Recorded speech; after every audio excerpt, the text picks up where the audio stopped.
I'm from Brooklyn. Are things bad enough for you? Seems like things are getting a little hot all over, and the news is getting harder and harder to twist, and the reality is becoming more and more evident that this country is in a lot of trouble, and we as a people, as an American people, are in a lot of trouble. Mr. Obama seems to have some problems also. For you to fully understand what's basically going on here, you have to understand that everything we know is a fraud. Everything is an illusion.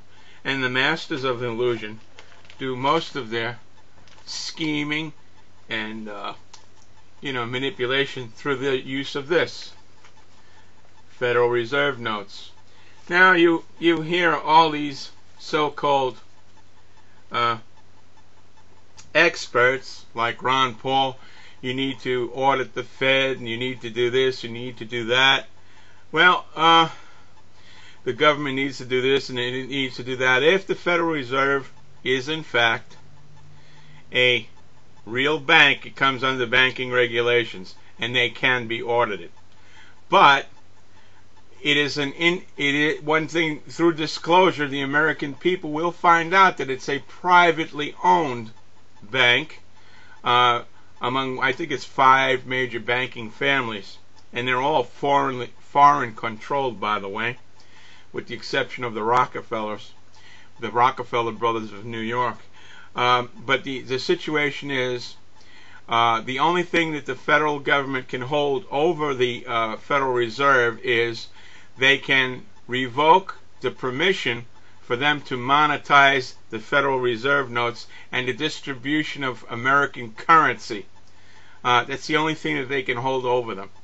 And I think it's time that we, the people, and the government of the United States remind them that that could very easily be done. A lot of things are going to have to change in this country. The illusion is simply more than just relabeling the barn. I'm going to explain something to you. During the Clinton administration, although I did not like some of the policies of Mr. Clinton, I did have one respect for him. What he basically did in the last days of his administration was he signed the National Economic Stabilization and Recovery Act. It's called Nesera. Look it up in the Thomas Register. Okay? It is signed into law. Okay? Now, it's never been implemented. Basically, it's on the books. Now, that's sitting up on a shelf someplace, waiting. Okay? Now, this Mr. Obama situation, clearly, Philip Berg's petitions and suing the federal government either for Mr. Obama accepting money as a senator as an illegal alien, or not being qualified to be president because of his birth status.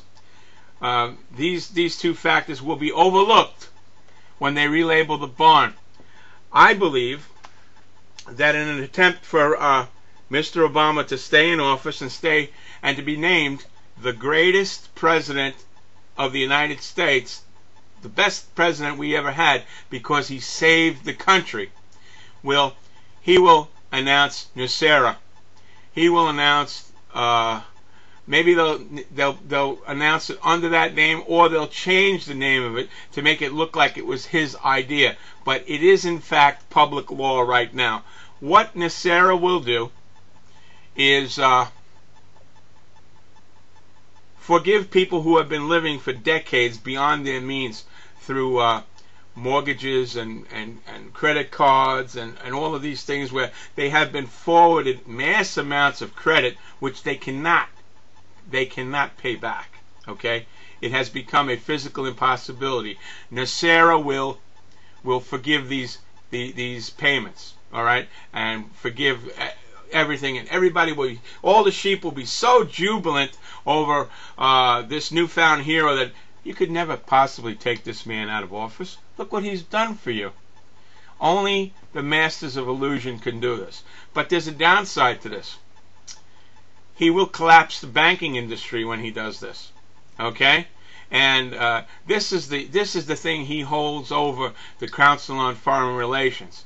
They put him into power. The bankers, the internationalists, the globalists put him into power. He can collapse them by announcing Nesera and freeing the American people. So we truly live in interesting times. You might want to look into Nesera, and I wouldn't want to be Mr. Obama. He's in a very precarious situation, but he did with full knowledge of what was going to happen, took this job and fronted for these people and perpetuated this fraud on the American people. So we live in interesting times. Thanks for listening.